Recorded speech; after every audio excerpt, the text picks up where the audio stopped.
It's time for the Daily Stand Up Podcast presented by Agile Dad with your host, Lee Henson. Without any further ado, let's get started.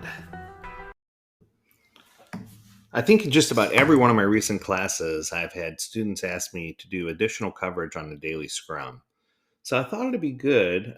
Someone pointed out to me you got a lot of episodes on the Daily Scrum, but you don't have anything that specifically calls out what are some of the things that we need to recognize to know that our daily scrum is falling apart. What are some of the warning signs that we can see that are going to help us recognize when we need to make adaptations to the way we're holding the meeting or to what we're doing in the meeting? So I thought that was a really good question. So I'm going to give you a top 5 list. Here's the top 5 things, the top 5 issues that you might have with your daily scrum, and things that you'll notice that are just, it'll make sense when you hear it, but things that slide in and help you creep away from what you should be doing. How about this one? The Scrum Master has become too heavily talkative. This is one that's not very popular with many Scrum Masters, but in my world, if you're doing a daily Scrum properly, the Scrum Master should have very few words to say. The Scrum Master is a limited participant, and as far as how much they're saying and what they're trying to do, they should just simply be there to kick things off. Maybe let's get started, and then thanks everyone, and to only address things when they need to be addressed right there in the meeting. It's not the Scrum Master's job to create a bunch of additional unwarranted dialogue. It's time for us to do our daily scrum. Let's get started. Let's start with you, Steve. Steve, tell me, what did you work on yesterday? Steve, tell me, what are you working on today? Steve, do you have any impediments? Our next guest is Rachel. Oh my goodness.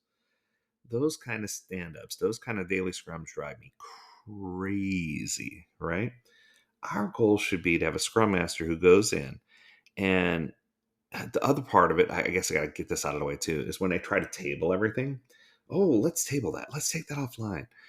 Any Scrum Master that's there just to create more meetings is creating havoc and literally pushing everyone away from the basic daily Scrum values, the reason you should be there. So Scrum Masters that are overzealously talkative, that's number one. Number two, I'm going to call it monologue over dialogue. We've all seen the movie where the villain says, "And now here's my plan. I am going to destroy the world with my plutonium detonator." And it's so funny when you hear it, but what you don't realize is that sometimes this happens with people. Ask yourself, are team members simply reporting updates? Are they really engaging in meaningful updates? Are they having discussions? Are they having interactions? This shouldn't just be a broadcast. It shouldn't just be something where they're like, "Hey, I'm working on 978614." That makes me crazy as well.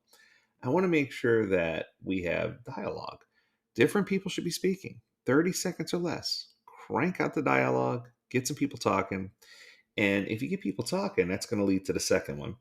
The second symptom, if you will, that things are going poorly is when problem solving takes a back seat instead of a front seat. I'm going to tell you right now, this is the one that drives me the most crazy. I have been to so many daily scrum meetings where it's been drilled in their head.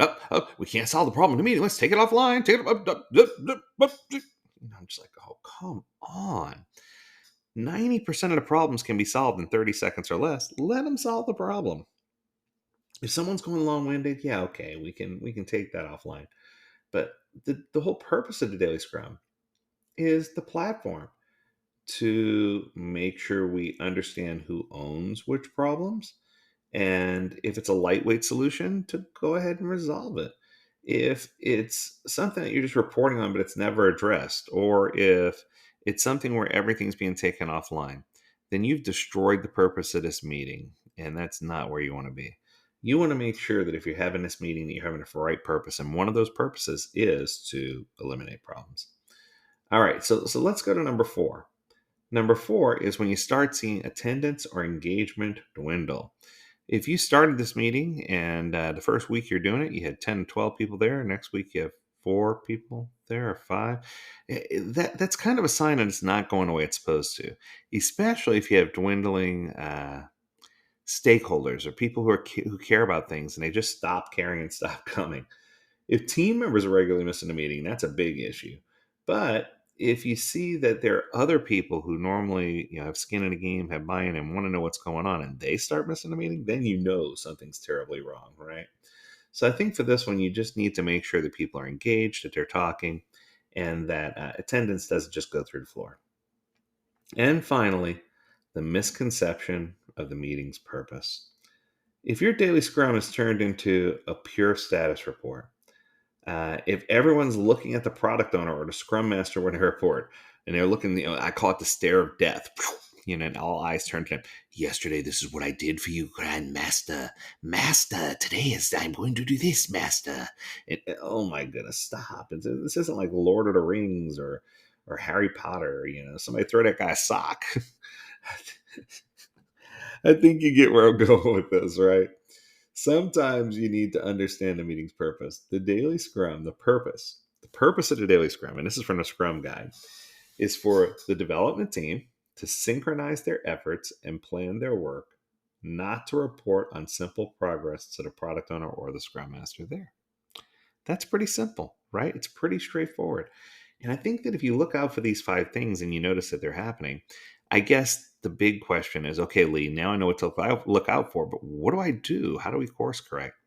And the answer is actually quite simple. And it sounds counterintuitive, so hear me through. You need to can one of your meetings. So, so pick one daily scrum that you don't need to have.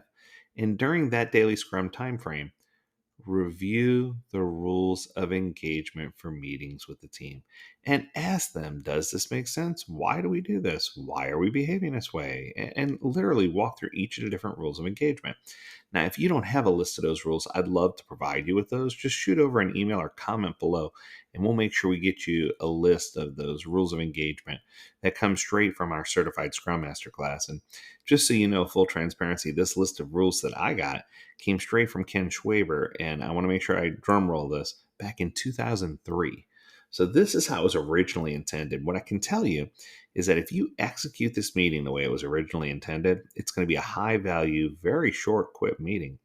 My average daily Scrum meeting lasts it's 30 seconds per person, not to exceed 15 minutes. Generally, it's done in 5 to 7 minutes. So I hope that you got a lot of value out of this. I hope that you know a little more about how to handle those daily stand-ups that are falling apart or are lacking engagement. If you have a question about this topic or any other topic, reach out to us. Learn more at agiledad.com. We'd love to hear from you. And as always, we encourage you to stay healthy, stay well, and stay agile, my friends. Until next time, do take care.